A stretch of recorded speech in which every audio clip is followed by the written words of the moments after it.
Subscribe करें और bell दबाएं ताकि कोई खबर रह न जाए।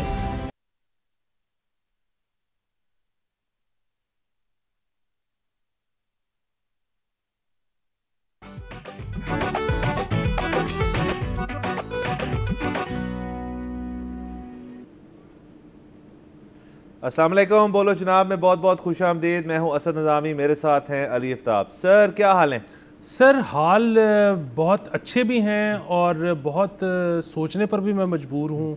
और देखिए जंग जो है वो एक बहुत बुरी चीज़ है, लेकिन मैंने ये नोट किया है कि कल और आज में जैसे मैंने हाई स्पिरिट्स देखे हैं आवाम के। सो जंग मुसल्लत किसी और ने की थी, लेकिन जिसने मुसल्लत की एक बहुत ही बुरी चीज़ जिस पर मुसल्लत की गई उसके लिए पॉजिटिव हो गई। तो ये बस ज़िंदगी में, दुनिया में आपको पता नहीं होता कि आप करने क्या जा रहे हो। वो जो आप करने जा रहे हो वो किसके काम आ जाएगी, जिसके आप ख़िलाफ़ जा रहे हो शायद उसी के काम आ जाएगी। बस ये ऐसे ही है सर, लाइफ का एल्गोरिदम बड़ा अजीब सा है। मतलब यूट्यूब का तो हम समझ गए, लाइफ का नहीं समझ सके सर। लाइव का नहीं समझे। और जो मतलब कल के दिन हमारा शो जो है, ऑब्वियसली हम आप और मैं ट्रांसमिशन में बैठे हुए थे और सारी अपडेट्स जो है वो हमने उधर ही डिस्कस की थी। अलबत्ता कुछ चीज़ों उसके बाद भी हुई हैं। सीज़ फायर की जो सारी तमाम मामलात थे अभी तक फ़िलहाल इंटैक्ट हैं, अल्लाह का शुक्र है, अच्छी बात है। ये भी इंकशाफ हुआ कि सीज़ फायर किसने प्रपोज़ किया, किसने कहा कि आप करें, वो भी एक बात है उसके अंदर। और तीसरी चीज़ सर उसके अंदर ये है कि आज के दिन जो इंडियन उनकी आर्म फोर्सेस हैं, उनके DGMO की एक प्रेस कॉन्फ्रेंस थी और जिसके अंदर उनके नेवल और एयर के भी जो सीनियर एहलकार थे वो मौजूद थे। अब वो बड़ी लंबी उसके अंदर कई बातें, वही रेटरिक जो है वो अब ज़ाहिर अपनी आवाम को थोड़ा सा वो अपीज़ करना चाह रहे हैं। वैसे वो ये ना भी करते ये वाली प्रेस कॉन्फ्रेंस तो बिल्कुल ठीक था, क्योंकि उसके अंदर एक सवाल हो गया किसी सहाफ़ी की तरफ से कि जी जो तैयारों की रिपोर्ट आ रही है कि राफेल गिरे हैं उसके ऊपर क्या टेक है। तो उस पर उनका जवाब जो था वो मैं तो सोचता हूँ कि जब उनको किसी ने ब्रीफ किया होगा कि ये सवाल पूछा जाएगा आपसे तो इसका ये जवाब है, उन्होंने तो मेरे ख्याल में मौके पे अपना जवाब दिया, या जिसने जवाब लिखा था वो कुछ ठीक नहीं था, क्योंकि उन्होंने तो कह ही दिया कि हाँ जी कि ये नहीं, मतलब वो अल्फाज का चुनाव इनका ये नहीं था कि हाँ जी गिरे हैं जहाज़, हमें तो पता है गिरे हैं। उन्होंने कहा जी कि देखें कैजुअल्टीज़ तो होती हैं, चीज़ें तो होती हैं जंग के दौरान, और इसका एक वक्त पे जाके क्लैरिटी भी आ जाएगी, हम अभी इन्वेस्टिगेट कर रहे हैं कि क्या हुआ। तो उन्होंने मोरलेस तस्लीम कर लिया इस बात को कि जी हमारे तैयारे गिरे हैं और वो रफ़ेल ही थे। ज़ाहिर है मतलब जिस किस्म का वॉरफेयर चल रहा था उसमें उन्होंने रफ़ेल उड़ा रहे थे, मिग शिक तो अलग चीज़ है। ये एक नया टर्न सर इस सारी चीज़ में हुआ है। अब आज का शो जो है सर उसमें मैं चाह ये रहा हूँ कि हम जो है बैठ के ज़रा इस चीज़ को डिसाइफर करें कि आगे जाके होने क्या लगा है। कुछ आज का सारा दिन जो कि रिलेटिवली एक स्लोअर न्यूज़ डे रहा है बाकी दिनों से, जो कि एक अच्छी बात है, क्योंकि वो न्यूज़ जो पिछले 3-4 दिन से चल रही है वो तो बड़ी एक मतलब जंगी सूरत हाल की खबरें थी। तो आज अब ज़रा सर लाएअमल भी देखते हैं कि दोनों हुकूमतों का क्या होगा, आगे जाए खित्ते में क्या होगा, चाइना का क्या रोल है इसके अंदर, अमेरिका का क्या रोल है, ये सारी बातें करेंगे। तो सर पहली चीज़ जो मैं डिस्कस करना चाह रहा हूँ वो उसके अंदर ये है कि बेसिकली अमेरिका ने एक तो ये बात की कि जी हमने बीच में पढ़ के दोनों मुल्कों से बात करके एक सीज़ फायर की चीज़ की, उस बात को अलहदा करते हैं फ़िलहाल कि जी किसने कहा और किसने नहीं कहा वो भी हमें पता है, इंडिया का डिनायल है। एनीवेज JD वैंस की ट्वीट ने कहा कि हम जो हैं एक न्यूट्रल ग्राउंड के ऊपर ब्रॉडर टॉक्स करेंगे। Broader talks means Kashmir, इंटर्स border treaty, मुख्तलिफ चीज़ें। डोनाल्ड ट्रंप की ट्रूथ सोशल पे जो पोस्ट था उसने कहा कि मैं बीच में पढ़ने को तैयार हूँ और कश्मीर का जो मसला है उसको रिजॉल्व करूँ। ये एक बड़ी बात है, ये एक बड़ी चीज़ है कि एक प्रेसिडेंट जो भी अमेरिका का प्रेसिडेंट है वो आपके इशू को रिजॉल्व करने की आप दोनों मुल्कों को ना सिर्फ एक ऑफ़र कर रहा है बल्कि वो कह रहा है कि मैं इस खित्ते का सबसे बड़ा जो मसला है मैं उसको रिजॉल्व करवा देता हूँ। मोर और लेस उन्होंने ये कहा। अब इसके ऊपर पाकिस्तान आता है, इंडिया आता है, ये एक अलग बात है, बट बात तो होगी।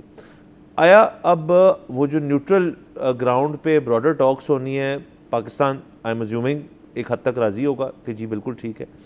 इंडिया उसमें कितना इस वक्त है, क्योंकि देखें ना वो एक वीकर स्पेस में है, हम एक भारी स्पेस रखते हैं उनसे।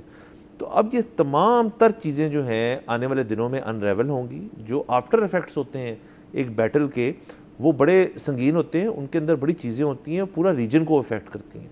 चाइना का इसके अंदर क्या रोल है, पाकिस्तान का क्या है, इंडिया का क्या है, टॉक्स ये वगैरह, इस सारे पे सर बात करते हैं।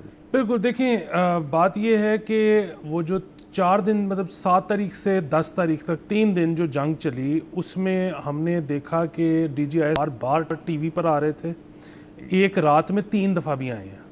अच्छा, इसी तरह जो हमारे DGI जो हमारे डिफेंस मिनिस्टर हैं वो बहुत एक्सेसिबल थे, उन तक रसाई मुमकिन थी, उनको बार बार पूछे जा रहे थे सवाल, वो जवाब दे रहे थे। इसी वजह से आप और मैं भी हम ट्रांसमिशंस का हिस्सा थे, हमारे पास टॉकिंग पॉइंट्स थे। We didn't make a fool of ourselves, we knew what we were talking about. हमारे पास, हमें कोई आज पूछे कि तुमने फलानी बात क्यों की थी, तो हम अपना कोई रेफरेंस, कोई सोर्स बता सकते हैं। अच्छा, इंडिया ने ऑन दी अदर हैंड किया ये कि उनके आप डिफेंस मिनिस्टर, उनके आप दीगर एहलकारों का देखें, उनका कोई बयान ही नहीं आ रहा था। यहाँ तक कि प्राइम मिनिस्टर मोदी ने एक दफ़ा ऐलान करने के बाद कि जी हम जंग करने लगे हैं, उसके बाद वो गायब थे, और उन्होंने सारा सफारती महाज जो था वो अपने मीडिया को दिया हुआ था। अच्छा, अब ये अल्लाह ही बेहतर जानता है कि ये इंडियन हुकूमत ने फैसला किया या इंडियन मीडिया ने खुद अपने हाथ में ले लिया कि वो जो 9 की रात को उनकी ट्रांसमिशन थी, जिस पे कराची में भी कब्ज़ा हो गया, लाहौर पे भी कब्ज़ा हो गया टाइप, वो किसका फैसला था, वी डोंट नो। लेकिन वो इतना एक बैड डिसीजन था कि अब जबकि उनको अपने मीडिया की ज़रूरत थी, मैं इसको बड़ा समझता हूँ कि वहाँ पर उन्होंने ये शो करना है कि जी इंडिया जीता है या इंडिया की बड़ी फेवरेबल टर्म्स के ऊपर सीज़ फायर हुआ है, वरना उनके अवाम जो हैं वो तो उनको खा जाएंगे कि भाई आपने एक जंग मुसल्लत की, एक मुल्क था जो बार बार ये कह रहा था कि जंग मत करो, आपके जो भी डिमांड्स हैं वो हम पूरे करने को तैयार हैं। You didn't give a set of demands. मतलब हर दफ़ा ये होता है, कोई खुदा न खास्ता वाक़या हो जाए, एक सेट ऑफ डिमांड्स होता है, आप उसको हमारे हवाले कर दें, फलाने की इन्वेस्टिगेशन करा दें, इसकी जगह पे यूं सालसी करा दें, तो वरना फिर हम जंग के लिए आ रहे हैं। इस दफ़ा इंडिया ये कह रहा था, इंडिया की डिमांड ही कोई नहीं थी, वो कहते बस हमने जंग करनी है। अच्छा, अब उनके अवाम ये कहेंगे कि जी आपने जंग मुसल्लत की और 3 दिन तक आप जंग करते रहे, फाइनली 10 तारीख को उनके जहाज़ उड़े सुबह फजर के वक्त, और मगरिब के वक्त सीज़ फायर हो गया, और अब आप हमें ये कह रहे हो कि जी कोई मसला भी नहीं है, सब ठीक है। अगेन ये बात उनका मीडिया करता, अगर मीडिया की कोई क्रेडिबिलिटी कायम रह गई होती। मीडिया की क्रेडिबिलिटी ख़त्म हो गई थी, तो फिर अब उन्होंने DGMO साहब को ज़हमत दी कि अब आप ऐसा करें कि आप एक प्रेस कॉन्फ्रेंस कर दें। अच्छा, मसला फिर वो ये है कि DGMO साहब उनके जो भी कहें, टाइमिंग ऐसी है कि जिसने भी जंग को थोड़ा सा भी फॉलो किया है वो उनकी बात पर शक करेगा। अब बुनियादी मसला ये है कि जिस तरह से मैं पहले भी बात करता हूँ कि रॉट इंडिया में ज़्यादा डीपर है। उनकी हुकूमत का अगर मसला होता ना तो कोई बात ही नहीं थी यार, 4 साल बाद बदल जाएगी, नई हुकूमत देख लेंगे। अवाम डिमांड कर रहे हैं जंग, ये एक बहुत ख़तरनाक बात है। बजाय कि वो अपने अवाम की जो राह है वो दुरुस्त करें, now they have to feed on it, because ये वही हिंदी बेल्ट है जहाँ से BJP अपनी सारी पावर एक्वायर करता है, नॉर्थ इंडिया बेसिकली। एग्जैक्टली। सो अब ये एक बहुत बड़ा मसला हो चुका है। अगेन पाकिस्तान ने ना, सब समझते हैं कि पाकिस्तान ने पहलगाम से लेके तो 9 तारीख तक बड़ा रिस्ट्रेन शो किया। ये बात गलत है। पाकिस्तान ने पहलगाम से लेके 10 तारीख, वो जो अटैक था ना वो भी रिस्ट्रेंट था, और आज की तारीख तक पाकिस्तान रिस्ट्रेन शो कर रहा है। उसकी वजह ये है कि पाकिस्तान के पास विजुअल डॉक्यूमेंट है कि कितना इंडिया का नुकसान हुआ है। पाकिस्तान वो नहीं दे रहा, उसकी पब्लिश नहीं कर रहा। उसकी वजह ये है कि इंडिया को फेस सेविंग मिल जाए। उसकी वजह ये है कि पाकिस्तान चाहता है कि इस खित्ते में अमन कायम रहे, और वहाँ पर कोई भी इस तरह का मसला हो गया तो फिर अमन को दोबारा ख़तरा दरपेश हो सकता है। सर बिल्कुल, और देखिए ना, इसके अंदर हमेशा जब पाकिस्तान इंडिया की बात की जाती है तो दुनिया के क्यों कान खड़े हो जाते हैं, क्योंकि 2 न्यूक्लियर पावर्स हैं। अच्छा, अब इस जंग में हमारे पास तो कोई हतमी और किसी किस्म की इंफॉर्मेशन नहीं है जिसमें इस चीज़ का जिक्र हुआ हो कि जी हम किसी किस्म की एटमी बात के ऊपर जा रहे हैं। अलबत्ता ये इस किस्म के फॉल्स क्लेम्स जो थे वो ट्विटर पे चल रहे थे आज। एटमी जंग जो है उसका फॉल आउट जो है वो दुनिया को देखना पड़ेगा, तो वो तो मेरे ख्याल में it's on the table, but effectively वो टेबल के बड़े कोने में पड़ा हुआ है जब तक मजबूर ना हो कोई एक मुल्क। तो इस बात को तो आप अलहदा कर दें कि उस तरफ बात जा रही है, और उस तरफ चाहता भी कोई नहीं मेरे ख्याल में। तो पाकिस्तान तो बिल्कुल उस तरफ चीज़ नहीं चाहता और इंडिया भी नहीं चाहता, बट दोनों के पास प्रोविजन है इस चीज़ की। रह गई जो वॉरफेयर है जो अभी हुई है, अब उसके अंदर सर इस्टेब्लिश क्या हुई है, 2-3 चीज़ें इस्टेब्लिश हुई हैं। पहली, ये शशि थरूर जो हैं एक इंडियन आपके सियासतदान भी हैं और बड़े वोकल हैं, एंटी पाकिस्तान भी हैं, एंटी टेररिज्म भी हैं, और बड़े उनके बयानात हैं। उनके बयानात के अंदर तब्दीली आप चेक करें कि जो डे 1 पे थी कि जी इसका ये करेंगे, वो करेंगे, फलाना व्हाटएवर। आज उनकी कोई बुक लॉन्च थी जो उनकी आयरनी है, इंडियन कॉन्स्टिट्यूशन की ऊपर बुक लॉन्च थी, जिसके ऊपर फिर सहाफ़ियों ने उनसे सवालात किए, जिसमें उनका बयान बड़ा ही इम्पोर्टेंट है। वो ये है कि जी ये 1971 नहीं है, मतलब 71 की वाली बात भी आप छोड़ दें, वो फोर्सेस वाली उस तरह से बात नहीं हो रही, वो मतलब एक 71 का हवाला देते कि हम उस दौर में नहीं है। ये 2025 है जिसके अंदर पाकिस्तान जो है वो मिलिटरीली इंडिया से ना सिर्फ इक्विवेलेंट है बल्कि मतलब मैं तो कहूँगा ज़्यादा कैपेबल है। ये बात उनके लोग कर रहे हैं वहाँ पे, जिससे सर मैं जानना चाहूँगा इस चीज़ के ऊपर कि कल का ceasefire was in the news cycle, today BJP Modi ji की गवर्नमेंट जो है उसके ऊपर जो बातें हो रही हैं वो ज़ेर बहस है कि जी आपने ये क्या कर दिया। आप मीडिया पे, सोशल मीडिया पे जितनी उसके ऊपर मेकअप लगा लेना, वो मेकअप कम है उसके लिए। ये बात तो वाज़ेह हो गई कि उनके अपने अवाम जो हैं अब सवाल पूछ रहे हैं क्यों कराई ये DGMO कॉन्फ्रेंस। मुतवक्के तो नहीं थी ना कि जी अब तो सीज़ फायर है, अब आपने इसलिए करवाई, और मतलब वो तो चलें आपने बताना था कि जी ये हुआ, एक्सपेक्टेशन ये थी, ये हुआ, ये नहीं, वो तो टोटली PR कैंपेन थी जी हम आवाम को कुछ बताएं। वो उल्टी पड़ गई एक सवाल से जो मैंने पहले बताया रफ़ेल वाला। पॉइंट इज़ कि इस सारी चीज़ के अंदर जो 3 चीज़ें मैं कह रहा हूँ इस्टेब्लिश हुई हैं, number 1 Pakistan dominance militarily, superiority in terms of air combat, बाकी चीज़ आप छोड़ दें। दूसरी चीज़ ये इस्टेब्लिश हुई कि चाइना की तरफ से, जो मीर शिवाजी साहब ने कल रात को अपने उसमें भी कहा बयान में, कि हमारी जो एक ब्रदरशिप है, हमारी जो एक ब्रदरहुड है, हमारा जो एक आयरन क्लैड एक रिलेशनशिप है, वो मज़ीद सोलिडिफाई हुई है। और तीसरी इसमें क्या चीज़ शुरू हुई है सर कि China now is at the four front of military equipment. आपकी जो दुनिया के अंदर वेस्ट के अंदर थे ना सारी चीज़ें, 75% एमिनिशन और वेपनरी जो थी अमेरिका इंडिया की was from the west. West means के a combination of different countries. हमारी 82% है ही चाइना से। हमारी सिनर्जी बेहतर थी, हमारी इंटीग्रेशन बेहतर थी, हमारे सिस्टम्स बेहतर थे, एडवांस थे, सुपीरियर थे। अब ये सब बातें जो हैं ये इस्टेब्लिश हो गई हैं। चाइना मेन स्ट्रीम में आया इस चीज़ के अंदर, पाकिस्तान ने अपनी सुपीरियरिटी शो की है, इंडिया जो है वो सेफ्टी मेजर्स ले रहा है अपनी पब्लिक को अपीज करने के लिए। मुझे बताएं जो अभी ट्विटर पे बैठ के जो सोशल मीडिया वॉरियर है इंडियन साइड पे, जो बैठ के टाइपिंग शुरू कर रहा है, वो किस बुनियाद पे लिख रहा है ये बातें कि जी हमने ये कर दिया, हमने वो कर दिया। ज़रा वीडियोस देखें बैठ के कि हमारे एक अटैक ने वहाँ पे क्या हशर किया है, और उसके बाद आपने फ़ोन शोन घुमाए कि जी सीज़ फायर कर दें।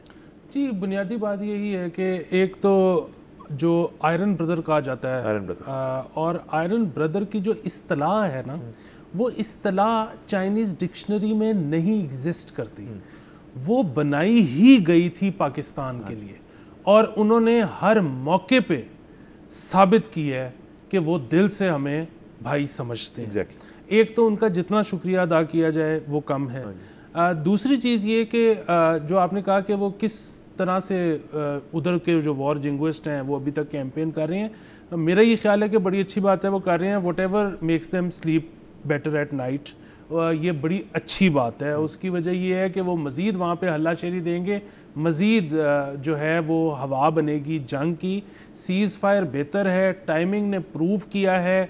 पाकिस्तान तो पहलगाम इंसिडेंट के पहले दिन से शफाफ जो है वो इन्वेस्टिगेशन की बात कर रहा था, हर तरह की इंटेल शेयरिंग की बात कर रहा था, हर मुल्क को सालसी बनाने के लिए तैयार था। लेकिन इंडिया ने कहा कि हमने जंग ही करनी है। 7 तारीख को उन्होंने जंग का आगाज़ किया। 10 तारीख की फजर की नमाज के बाद हमारे जहाज़ उड़े और मगरिब की नमाज से पहले सीज़ फायर हो चुका था। अगेन पूरी दुनिया को पाकिस्तान ने बड़ी दफ़ा इन था कि आप ये होने से पहले ही अगर ध्यान दे दें तो शायद ये होने से बच जाए। लेकिन शायद दुनिया भी वेस्ट, जैसे कि आपने फरमाया, देखना चाहता था कि चाइना की मिलिट्री डोमिनेंस कहाँ पर है, पाकिस्तान का जो जज्बा है वो कहाँ पर है। उन्होंने एक दफ़ा उसको विटनेस करना था, अपने नोट्स लेने थे और उसके बाद फाइनली उन्होंने भी फ़ैसला किया, इंडिया ने तो फ़ैसला किया ही कि अब मज़ीद नुकसान हम बर्दाश्त नहीं कर सकते। क्योंकि पाकिस्तान ने एक और बहुत अहम बात की थी। पाकिस्तान ने अहम बात ये की थी कि अभी तक हमने आपकी मिलिट्री जो इंस्टॉलेशंस हैं उसके अलावा कहीं पर अटैक नहीं किया। हालांकि उन्होंने सिविलियन पे किया। उन्होंने सिविलियन पे किया। और मैं आपको एक और बात बताऊं, पाकिस्तान ने बड़ा रिस्ट्रेंट शो किया। जब 7 तारीख को वो आए तो पाकिस्तान ने उनके जो जहाज़ गिराए, सिर्फ वो जहाज़ गिराए जिन्होंने अटैक में हिस्सा लिया, वरना उनके जहाज़ उसके अलावा भी एयरबोर्न थे। 30 पे लॉक था और लॉक्ड थे पाकिस्तान के पास, पर पाकिस्तान ने रिस्ट्रेंट शो किया, लॉक्ड जहाज़ों को नहीं गिराया। इसी तरह 10 तारीख को पाकिस्तान कई और एयर बेसिस, मिलिट्री इंस्टॉलेशंस पे हमला कर सकता था, लेकिन पाकिस्तान ने कहा कि जो पाकिस्तान पे हमला हुआ था वहाँ से वो जहाज़ नहीं उड़े थे, इसलिए पाकिस्तान ने उनको नहीं अटैक किया। पाकिस्तान मुसलसल, मतलब आप यकीन करें। बिल्कुल आपकी कथा कलामी बात, ये रिस्ट्रेंट वाला जो पॉइंट है आपका, इसको मजीद कैरी फॉरवर्ड करेंगे। यहाँ पे हमने जाना है एक ब्रेक के ऊपर। Let's take a break.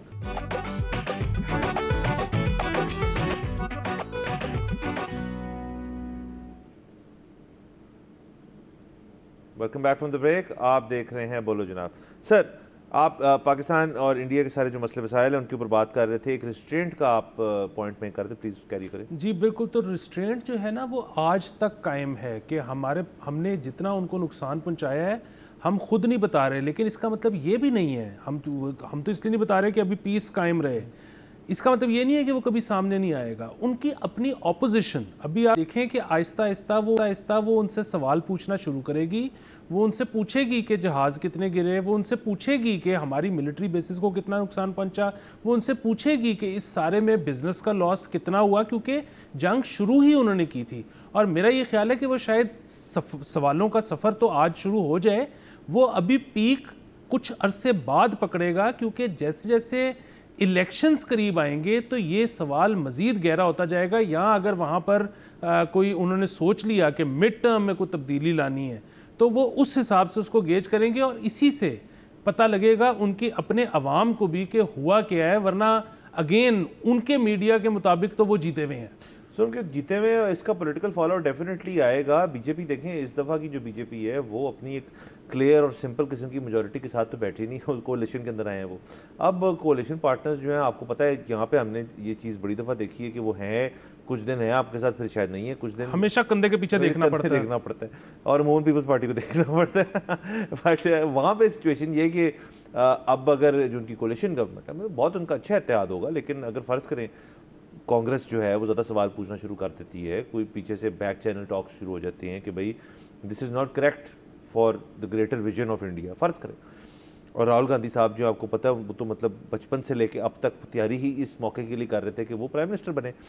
सो इससे बड़ी अपॉर्चुनिटी तो शायद वहाँ पे उनको ना मिले ये करने की, मतलब this is actually political followers का बहुत ज़्यादा है। तो वो सवालात जो है वो आज प्रेस कॉन्फ्रेंस करके भी उनको मंजर आम पे आ गए। कल को उनकी पार्लियामेंट के अंदर भी सब कुछ सवाल जवाब होगा, तो बड़ा इंटरेस्टिंग होगा इसका पॉलिटिकल फॉलोअर इंडिया के लिए देखने के लिए। तो एक तो ये, दूसरा सर अब इस पे आ जाते हैं कि अब जो ब्रॉडर टॉक्स हैं जिसके ऊपर वो तो अभी फ़िलहाल तो इनकारी हैं कि जी हम तो बस कल DGMOs की फ़ोन कॉल होगी और वहाँ पे लाएमल तय होगा, मिलिटरली हमने एक दूसरे के साथ किस किस्म की अब बिहेवियर रखना है, एक तो ये होगी। बट मेरा अपना ख्याल है कि इंटरनेशनल क़ुव्वतें जो हैं वो इसके अंदर पड़ गई हैं, तो एक चीज़ तो करवाएं, इंडस वाटर ट्रीटी के ऊपर जो चीज़ है उसको रिजॉल्व कराने की ज़रूरत है, कश्मीर के ऊपर भी बैठने की ज़रूरत है, बट एक और चीज़ उसमें ऐड करते जाए, जो मेरा मशवरा क्या है, मैं कौन होता हूँ मशवरा देने वाला, बट जो मुझे लगता है हो जाना चाहिए फॉर बोथ कंट्रीज एक्चुअली, कि जो ये बिहेवियर है ना कि जी हमारे डोमेस्टिकली कुछ हुआ है और वो किया आपने है, लेकिन हमारे पास प्रूफ नहीं है, तो किया आपने ही होगा, इसका मैकेनिज्म डिवाइस कर लें म्यूचुअली एग्रीएबल किस्म का, जिसमें आप 2-3 मुल्क डाल लें, उनके कमीशन डाल लें, अपने लोग डाल लें, वट एवर जो उसका मैकेनिज्म है। लाए अमल ये होना चाहिए कि जी फ़र्ज़ करें कुछ डोमेस्टिकली हुआ है, क्योंकि वो चीज़ें ओवरनाइट रुकने नहीं वाली। यहाँ पे जो चीज़ें वो करते हैं, जिसको हम कहते हैं वो करते हैं, वो उसको तो नहीं मानते। अलबत्ता ये फ़र्क इसके अंदर, पहलगाम पे डे 1 से हम मजम्मत कर रहे हैं, जो जाफ़र एक्सप्रेस वाला हुआ था उन पर इंडिया ने एक दफ़ा नहीं मजम्मत की, चलो वो कल होगी बात। नेक्स्ट टाइम आप ख़ुद भी अपना मैंडेट रखें थोड़ा सा, बट आप कहें जी कि अगर आपका ये पॉइंट आ गया कि एक मुल्क कह रहा है कि जी हम कंफर्म कह रहे हैं कि एविडेंस नहीं देना कंफर्म, लेकिन हमें पता है कि आपने किया है, तो आपके पास ऑप्शन हो सब दोनों मुल्कों के पास कि चले जी वो हमने इंटरनेशनली डिसाइड की हुई है चीज़, उधर चलते हैं, इसका फैसला कर लें। उससे दो चीज़ें होंगी, एक तो ये कि शायद इसके अंदर से कोई नतीजा निकले कि जी असल में किसने की है, 1, नंबर 2 कि आपके पास ये जो मामला क्रिएट हुए हैं वो क्रिएट नहीं होंगे जब तक उस चीज़ का फैसला नहीं आएगा, उसके बाद की बात देखी जाएगी। So I think Indus water treaty, Kashmir का जो भी प्लान है, बट ये तीसरी चीज़ जो है ये आज इस वक्त बहुत ज़रूरी है। ये बहुत ज़रूरी है क्योंकि बार बार वो ये कहते हैं कि हमने नया जो है वो स्टैंडर्ड सेट कर दिया है, अब कुछ भी होगा तो अगेन पाकिस्तान ने किया होगा। उसके लिए बहुत ज़रूरी है कि इस तरह का एक मेकनिज़म सेट हो। वो बार बार इल्ज़ाम लगाते हैं हमारे पे कि जी वो आपने भी तो कहा था कि जाफर एक्सप्रेस जो है वो इंडिया ने किया है, तो पाकिस्तान ने उसके बाद वॉर तो नहीं वेज की ना, वॉर तो आप लेके आए हैं। सो बहुत ज़रूरी है कि इस तरह का मैकेनिज़्म एक इन प्लेस हो, पूरी दुनिया को इसको इंश्योर करना चाहिए। उसकी एक वजह है, उसकी वजह यह है कि अगर वॉर होती है तो वॉर 3 दिन बाद ख़त्म होती है, 10 दिन बाद ख़त्म होती है, 20 दिन बाद ख़त्म होती है, उसकी अपना एक रिहेबिलिटेशन साइकिल है, क्योंकि जितना अमलाक का नुकसान हुआ होगा सब ने उसको रिहेबिलिटेट करना है।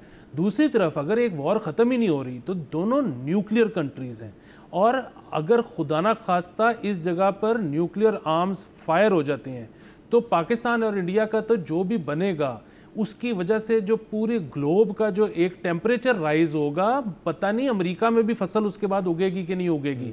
सो ये एक बहुत ख़तरनाक चीज़ है। तारीख़ में, इस इंसानी तारीख़ में आज तक 2 न्यूक्लियर ताकतें आपस में एट वॉर नहीं गईं। सो इस वक्त ये जो इंडिया का इतना गैर जिम्मेदाराना जो बिहेवियर है और उनके जो ये नारे हैं कि जी कुछ भी होगा तो हम अटैक कर देंगे, तो इस पे एक इस तरह का मैकेनिज्म इन प्लेस होना चाहिए। बिल्कुल सर, होना चाहिए। और हम अगर हमारे शो के ऊपर हमेशा से यही हमारा आपका मेरा बयान मौजूद रहा है, और हमारे तमाम कौम का भी, हमारी जो रियासत है, हमारी हुकूमत, सबका एक राय कि भाई प्रोवोकेशन करेंगे आप, नुकसान पहुँचाएँगे तो हम रिटेलिएट करेंगे। एनीथिंग बिसाइड्स फ्रॉम दैट हम चाहते हैं अमनो मान रहे, आप अपने काम से काम रखें, हम अपने काम से काम रखेंगे। That is the policy. हाँ, हमारी सॉवरेनिटी को अगर आप मुतासिर करेंगे तो हम उसका भरपूर जवाब देंगे, और आपको ये भी पता चल गया है कि हम जवाब कैसे देते हैं। बिल्कुल, वो तो देखिए 7 तारीख को अटैक के बाद हालांकि पाकिस्तान ने बहुत ही अच्छे तरीके से डिफेंड किया, उनके 5 जहाज़ गिराए। इसके बावजूद जो आपका DG-ISPR से लेके प्राइम मिनिस्टर से लेके डिफेंस मिनिस्टर तक, बिलावल भुट्टो जरदारी तक, सबका एक ही चीज़ थी कि अब हमारी बारी है। हाँ। सो अगर कोई अटैक करेगा तो जवाब तो हो, जवाब तो होगा। बिल्कुल सर। और अगेन उसका काउंटर क्या है मुझे बताएं। उसका काउंटर कोई नहीं है ही नहीं। और पाकिस्तान की बात नहीं है और इंडिया की भी बात नहीं है। दुनिया में कोई भी कंट्री जब किसी और पर अटैक करेगा तो जवाब तो वो अपनी हैसियत के मुताबिक देंगे। सो यहाँ पर तो जवाब फिर वही बात है, न्यूक्लियर कंट्री है, ये अगर जवाब नहीं देगा तो फिर कौन देगा। बिल्कुल सर। सर आगे चलते हैं, इसी पॉइंट को थोड़ा आगे बढ़ाते हैं जो हम गुफ्तगू कर रहे हैं कि अब देखें इसका एक तो हमने फॉल आउट देख लिया पॉलिटिकली, इंडिया के लिए क्या होगा, पाकिस्तान के लिए आगे जाते हुए ये मुज़ाकरात अगर तो होते हैं उसके अंदर क्या पॉइंट्स हो सकते हैं। बहुत सारी चीज़ें अनफोल्ड होंगी आने वाले दिनों में कि ये सारा कुछ 3 दिन के अंदर क्या एक्टिविटीज़ हुई हैं और आगे क्या होगा। एक और भी फॉल आउट है सिर्फ उस फॉल आउट पे जाने से पहले ये वाली भी चीज़ डिस्कस कर लेते हैं कि आगे जाते हुए मुज़ाकरात जो होंगे उनका वो क्या होंगे। जिस तरह से अभी DGMO साहब जो इंडिया के थे उन्होंने तो कहा जी कि कोई मुज़ाकरात नहीं हो रहे इंटरनेशनल फोरम पे, हम बस आपस में दोनों DGMOs मिलेंगे और जो हमने जंग के बारे में बात करनी है वो कर लेंगे। देखिए इतना सिंपल नहीं है, उसकी एक वजह है। उसकी वजह ये है कि अगर बात सिर्फ जंग तक की होती तो ये बिल्कुल ठीक था। अभी प्रॉब्लम ये है कि इंडिया ने वाटर ट्रीटी जो है अभी तक सस्पेंडेड है। अगर तो वो कल को अनाउंस कर देते हैं कि जी वाटर ट्रीटी अब हम उसकी जो है वो पासदारी कर रहे हैं और जंगी मामलात पे 2 DGMOs मिल रहे हैं, फाइन, ज़बरदस्त। लेकिन अगर वो कह रहे हैं कि वो सस्पेंडेड ही रहेगी और DGMOs मिल रहे हैं तो दैट्स नॉट इनफ। अभी तो हैं गर्मियाँ, अभी तो फ़र्क कोई नहीं पड़ता, पानी इन अबंडेंस है। लेकिन सर्दियों में जब हमें पानी की ज़रूरत पड़ेगी अगर तब वो तो फिर कशीदगी होगी। उस कशीदगी से बचने का एक ही तरीका है, वो ये है कि या तो इंडिया फौरी तौर पर वाटर ट्रीटी की पासदारी करे या फिर इसके ऊपर फौरी तौर पर मुज़ाकरात शुरू हों, इंटरनेशनल फोरम पे हों और पाकिस्तान और इंडिया दोनों, मतलब ज़ाहिर है पाकिस्तान तो हर चीज़ के लिए अवेलेबल है ही, इंडिया उसमें मौजूद हो। बिल्कुल सर, मौजूद हो। और अगेन हमने जैसे आज से कुछ दिन पहले भी जब हम ट्रांजिशन पे थे, आपने और मैंने कहा कि मामलात जो हैं वो जंगी हो गए हैं तो लोग पानी को भूल गए हैं। बुनियाद मसले की जो है वो पहलगाम तो वो कहते हैं जो कि बिल्कुल बेबुनियाद चीज़ है, मसला पानी ही है। तो इस पर हम मज़ीद भी थोड़ा सा बात करते हैं। एक तो और दूसरा कश्मीर इशू भी है, लेकिन यहाँ पे जाना है हमने ब्रेक के ऊपर। Let's take a break.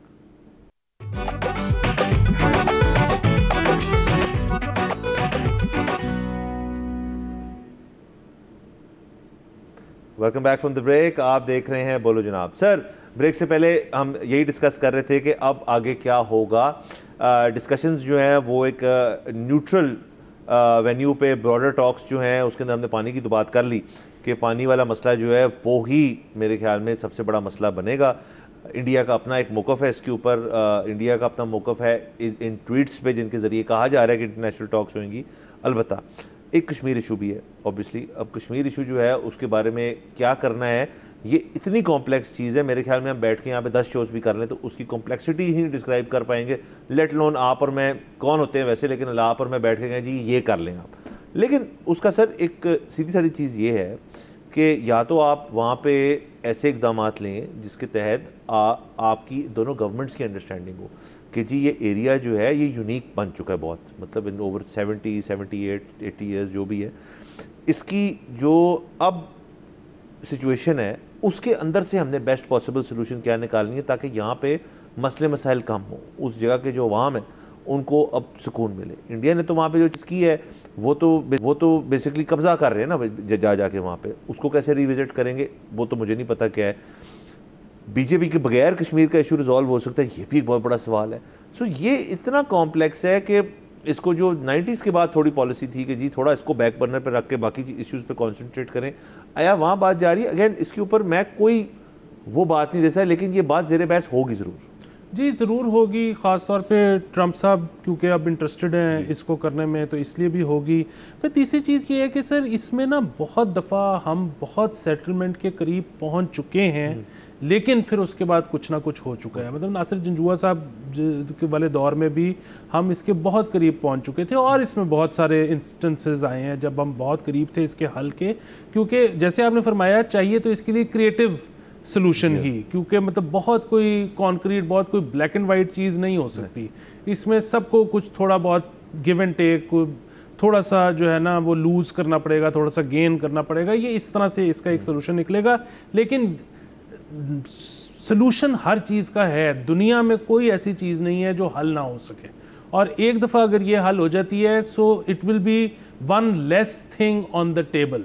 और बुनियादी बात वही है कि मतलब इस वक्त चाइना जो है वो हमें ये अंदाज़ा है कि शायद वो इस वक्त की किताबों में दुनिया की सेकंड बड़ी इकॉनमी है, लेकिन अगर थोड़ी सी रीएडजस्टमेंट हो, थोड़ी सी रीएडजस्टमेंट नहीं रीअसेसमेंट हो तो करेंसी की तो पता लगेगा कि वो दुनिया की सबसे बड़ी इकोनॉमी है। इसी तरह इंडिया भी तरक्की कर रहा है।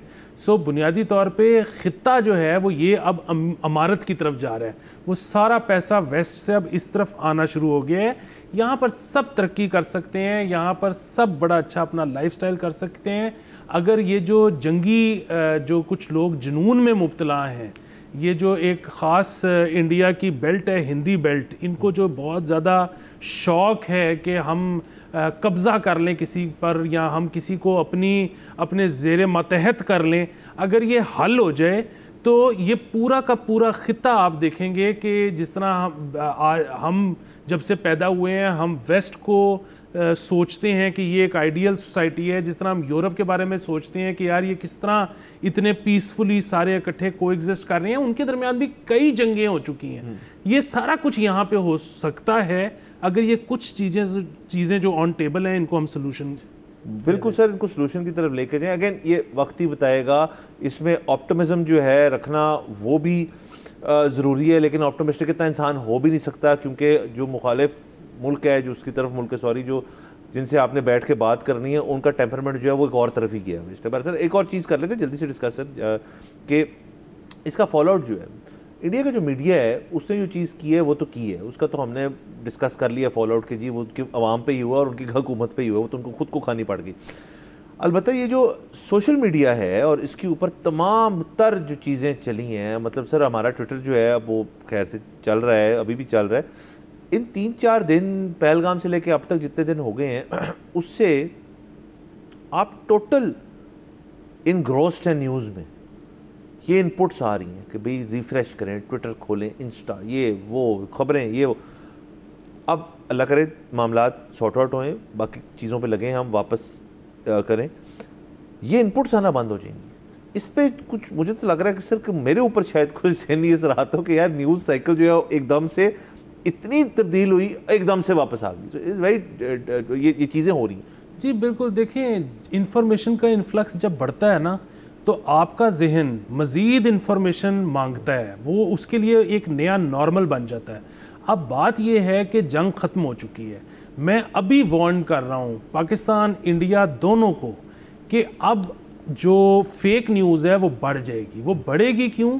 क्योंकि इंसानी डिमांड न्यूज़ की बढ़ गई है और न्यूज़ अब वो कोई जंग तो हो नहीं रही, कोई ऐसा मसला है नहीं, न्यूज़ तो है नहीं, तो अब क्या होगा कि लोग जनरेट करेंगे जितनी तेज़ी से। हम 9 की रात आप भी जागे, मैं भी जागा, वो जितने व्हाट्सएप मैसेजेस फॉरवर्ड्स आ रहे थे उनमें से कुछ ठीक थे, कुछ गलत थे, लेकिन आप ठीक गलत को छोड़ दें, नंबर ऑफ़ फॉरवर्ड्स देखें। अब जो लोगों के दिमाग हैं वो चाह रहे हैं कि इतनी ही तेज़ी से उन तक मज़ीद इन्फॉर्मेशन पहुँचे। इन्फॉर्मेशन है नहीं तो क्या होगा? फैब्रिकेट होगी। सो अब इसके लिए तैयार हो जाए, इसके तैयार हो जाए। दूसरा सर देखें दुनिया भर के अंदर जो सोशल मीडिया है, अब सोशल मीडिया एक बहुत बड़ी एक चीज़ रही है इन 3 दिनों में। दुनिया भर में सोशल मीडिया के ऊपर क्या इकदाम लिए जा रहे हैं कि जी 16 साल से पहले आप यूज़ नहीं कर सकते, ऑस्ट्रेलिया ने ये किया है और मुल्कों ने भी किया है। उसकी वजह यह है कि दुनिया के अंदर जो चीज़ें आ जाती हैं उनके असरात गेज होते हैं, अगर तो वो मनफी हैं तो फिर उनके ऊपर इकदाम लिए जाते हैं। अब सोशल मीडिया के असरात बच्चों के ऊपर जो हैं उनको कैटेगराइज कर दिया कि यार ये मनफी हैं। हम भी घरों में बच्चों को रोकते हैं, तो ये भी बात बहुत जल्दी आ जाएगी यार कि अडल्ट्स के लिए भी कितनी ठीक नहीं है ये चीज़। तो दुनिया के अंदर एक साइकिल होता है हर नई चीज़ का कि जी एक जनरेशन उसको ऑब्जॉर्व करती है, फिर बच्चों के लिए उस चीज़ को बंद किया जाता है, फिर ये होता है जी कि बड़ों के लिए भी बंद है। तो ये सारा कुछ जो है इस इक्वेशन का हिस्सा है। मतलब थोड़ा ऑफ टॉपिक इसलिए हो रहे हैं क्योंकि ये इस फॉल आउट कर रहे हैं आप और मैं तब से, ये भी एक फॉल आउट है इसका कि यार इन्फॉर्मेशन की जो फ्लो और कंजम्पशन, अब्जॉर्प्शन और फिर रीगर्जिटेशन, और लोगों को मैंने अपना बताना है उसके ऊपर, इसके आदी हो गए लोग। ये बिल्कुल ठीक है। असल में बिल्कुल ख़त्म तो ये इसलिए नहीं हो सकती क्योंकि इसके मुस्बत पहलू भी बहुत हैं। अब जैसे कि अगर आप इंडिया को ही देख लें, अगर इंडियन बेचारे अपनी टीवी चैनल्स पर महदूद हो जाएं तो वो तो फिर एक जिस किस्म की जनरेशन पूरी निकलेगी उसके साथ तो पता नहीं कैसे डील करना है। ये तो बड़ी एक अच्छी बात है कि सोशल मीडिया भी है, वो हमारी न्यूज़ भी एक्सेस कर सकते हैं, उन तक थोड़ी सी हकीकत भी पहुंच सकती है। सो ये एक बड़ी अच्छी चीज़ है। जैसे आपने फरमाया कि होता तो यही है कि मतलब स्मोकिंग जो है वो पहले बच्चों पे बैन की गई, बाद में उन्होंने कहा कि आप बड़े भी ना करें। सो ये भी बच्चों पर पहले इसका इतलाक हो रहा है, बड़ों को उसके बाद यही है कि बड़ों की मर्जी है, मतलब स्मोकिंग करने से आपको कोई रोकता तो नहीं है, लेकिन ये बात एक फैक्ट है कि कम करें या ना करें तो सबसे अच्छा है। तो इसी तरह सोशल मीडिया का जो यूज़ है उसको लिमिटेड होना चाहिए। इतना तो ज़रूर रखना चाहिए कि आप तक ठीक इन्फॉर्मेशन हर क्वार्टर से, मतलब बेसिकली हर क्वार्टर से इन्फॉर्मेशन पहुंचेगी तो एक यार्ड स्टिक होगी, आप ये फैसला कर सकोगे कि ये ठीक है ये गलत है।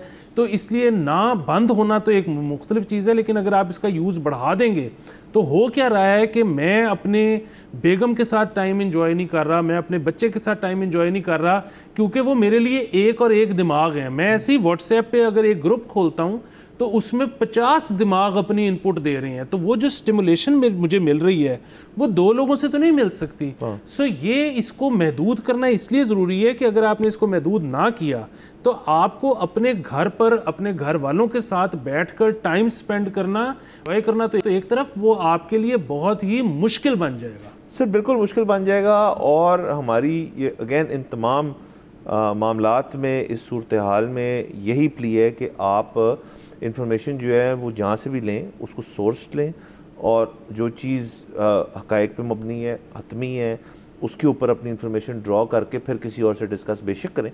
लेकिन आपका जो ओवर यूजेज है ऑफ हर सोर्स जो है उसको सही मान लेना, वो आपकी नफसियाती सेहत के लिए बिल्कुल भी ठीक नहीं है। तो बहरहाल सर हमारा ये सारा आज का, ऑब्वियसली हमने सारी चीज़ें कवर करनी थी और हम अभी तो बहुत और चीज़ें होनी है, लेकिन दुआ यही है और चाहते हम यही हैं कि अमन अमान रहे। चीज़ें जो हैं दोनों मुल्क जो हैं वो, मतलब हम तो रिस्ट्रेंट शो ही कर रहे हैं, दूसरे हमसाये मुल्क के साथ प्ली है कि अपना भी सीन जो है वो ज़रा इजी रखे। हमारा सर इजाज़त लेते हैं, अगले एपिसोड में मुलाकात होगी। खुदा हाफिज़।